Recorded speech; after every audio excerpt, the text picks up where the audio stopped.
porque gosta de estar com Ele. Mas tem aqueles, irmãos, que Ele chama para ir um pouquinho mais além. Aqueles que são escolhidos para ir um pouquinho mais adiante com Ele. Mas tem aqueles que Ele fala na intimidade. Olha para o teu irmão e fala assim: ouvir Deus na intimidade não é simplesmente o fato de você, aleluia, ter glórias a Deus, é algo especial, mas é saber que Ele acredita e confia em você. Sabe o que eu acho interessante em Pedro, irmãos? E a relação que Jesus tinha com Pedro era muito forte, porque Pedro, se você for ver, foi um primeiro discípulo de Jesus, e foi aquele que teve coragem de deixar de tudo, aquele que teve aquela coragem de largar tudo por amor a Jesus. Você lembra o que Jesus falou para aquele jovem rico, quando aquele menino perguntou para Jesus assim: o que eu tenho que fazer para herdar o reino dos céus? Lembra o que Jesus falou para ele? Falou praticamente o que falou para Pedro: deixa tudo, vende tudo. O cara era rico, vende tudo e me segue. Ele fez mais ou menos a mesma proposta, só que para Pedro ele fez diferente. Ele não falou isso. A Pedro ele falou assim: Pedro, se você me seguir, vou te fazer pescador de homem.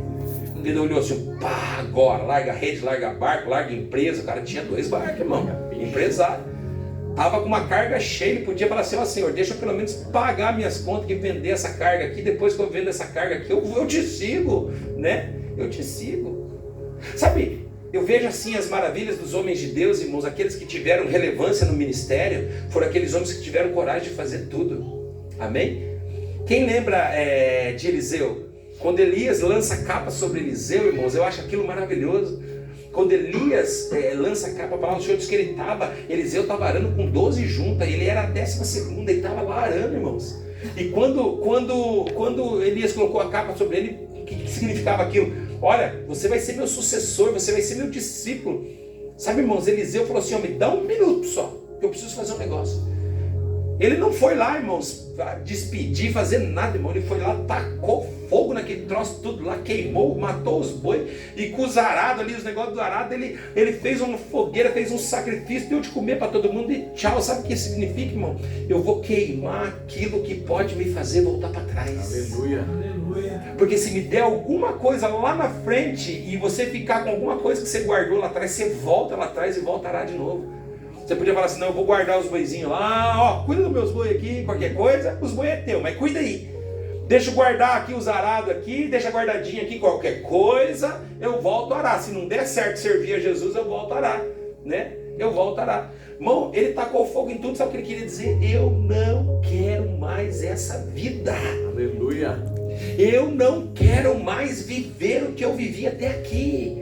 Eu quero algo novo. Foi isso que Eliseu falou. E sabe o que chama a atenção na vida de Pedro? Pedro foi esse cara, irmãos. Só que a palavra do Senhor vai dizer uma coisa: que Jesus no Getsemane estava muito angustiado, e aquela angústia da alma dele tomava conta da pavor. E eu fico pensando, o que dava pavor em Jesus? Sabe, irmão, muitas coisas podem dar pavor nas nossas vidas. Primeiro, e é claro, o mais importante que está na palavra, a hora se aproximava.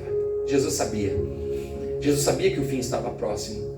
E Jesus, sabendo que o fim estava próximo, estava apavorado. Repete comigo: Jesus, sabendo que o fim estava próximo, estava apavorado. Olha para o teu irmão e fala: e você está apavorado ou está sossegado? Nós estamos vivendo um tempo, irmão, os crentes não estão nem aí. Os sinais estão aí, é bomba para cá, é bomba para lá, e é não sei o que, é terremoto, é peste. Os crentes estão sossegados, não tem ninguém apavorado. Jesus estava apavorado até a morte. Olha o que a minha Bíblia diz, irmãos.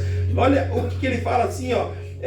Deixa eu achar aqui só um pouquinho, ó. Versículo de número 33. Levando consigo Pedro, Tiago e João, começou a sentir-se tomado de pavor e de angústia, e lhes disse: a minha alma está profundamente triste até a morte. Jesus estava desesperado, porque ele sabia que o fim se aproximava. E o que Deus tem chamado a minha atenção nesses últimos dias, irmãos, é que se a igreja do Senhor não sentir pavor nesses últimos dias, deixe pavor tomar a sua vida e mover o teu interior, o dia vai nos pegar de surpresa, porque a palavra do Senhor diz que é para nós vigiar, porque aquele dia viria como o quê, irmãos? Como um ladrão.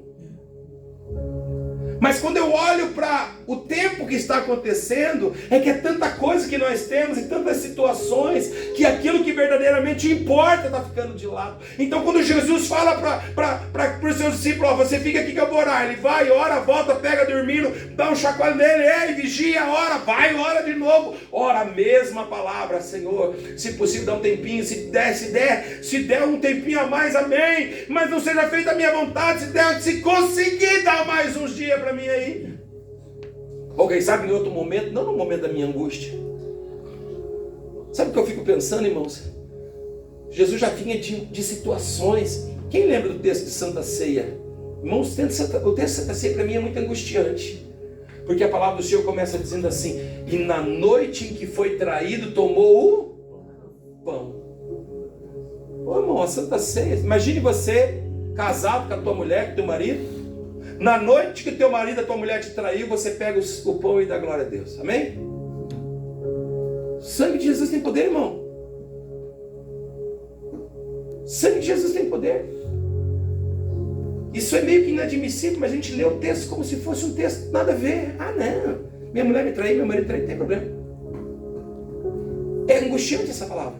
E quando você olha para todo esse contexto, você percebe que Jesus pega uma vez, pega desse e fala assim: gente, ora.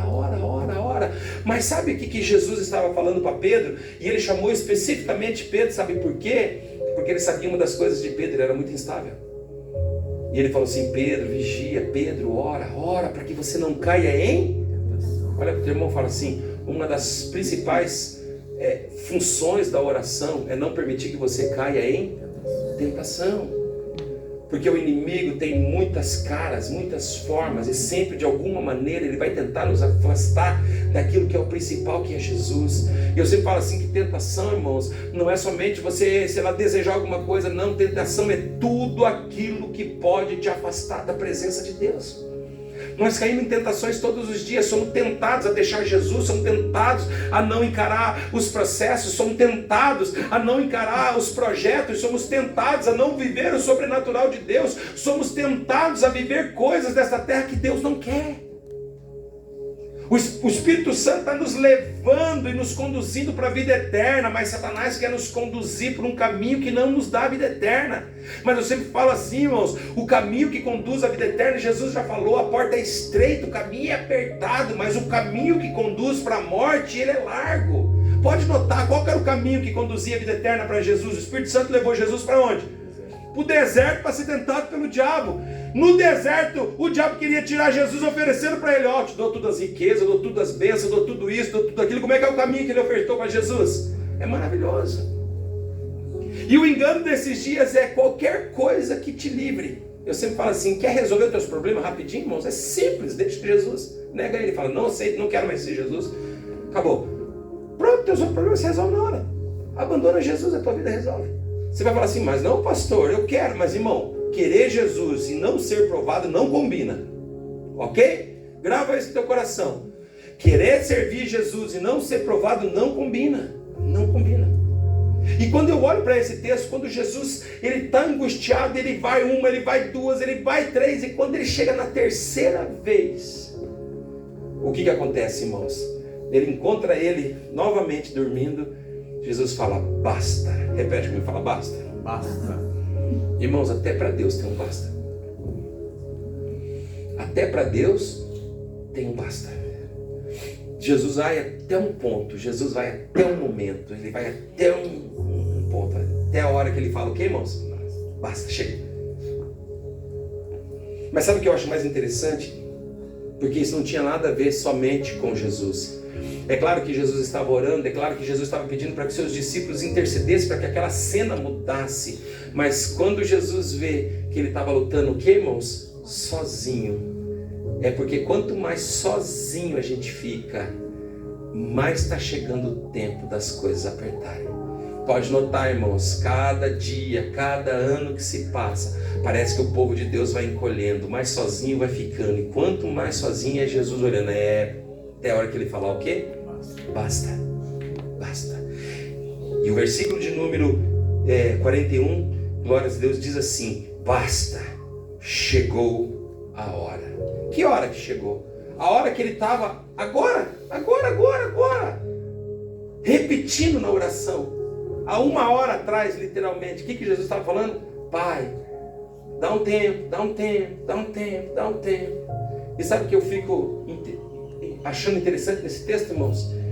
É que quem estava orando? Jesus. Ele teve a oração respondida, sim ou não? Não. Não teve a oração respondida. Ou teve, né, na verdade, né? Só não teve respondido do jeito que ele queria, né? Porque a hora chegou. Eu quero dizer uma coisa para você, irmãos. A hora do Pai determinado para as nossas vidas está determinada e ponto final. Não tem o que mude. Mas Jesus estava pedindo, Jesus estava nos ensinando a insistir. E Jesus estava ali com os seus discípulos e acreditando que os seus discípulos estavam fazendo o quê? Gente, vamos lá, gente, clama, gente, amigão, Pedrão, vamos lá, Pedrão, clama aí, Pedrão. Vai lá, Pedro, busca Pedro, me ajuda, Pedro, vigia, Pedro. Mas não era tanto por Jesus, não era tanto Jesus falando para Pedro assim, Pedro, clama pela minha vida, Pedro, clama por mim, Pedro, clama porque eu estou precisando, Pedro. Na verdade, Pedro não entendeu que Jesus estava clamando para que Pedro clamasse, por quê, irmãos? Por ele mesmo. Porque quando Jesus foi lá e cutucou Pedro, falou assim, Pedro, se esperta, irmão, vigia a hora para que você não caia em tentação, não é eu. O que aconteceu com Pedro, irmãos? Quando Jesus deu o basta, imediatamente ele se levantou, e versículo 42 diz assim, levantamos, vamos, eis que o traidor se aproxima. E quem era o traidor, irmãos?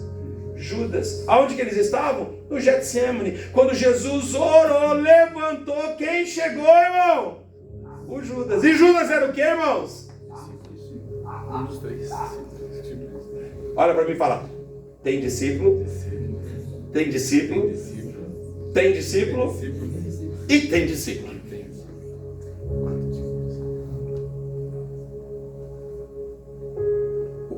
O Judas não estava lá ajudando na oração.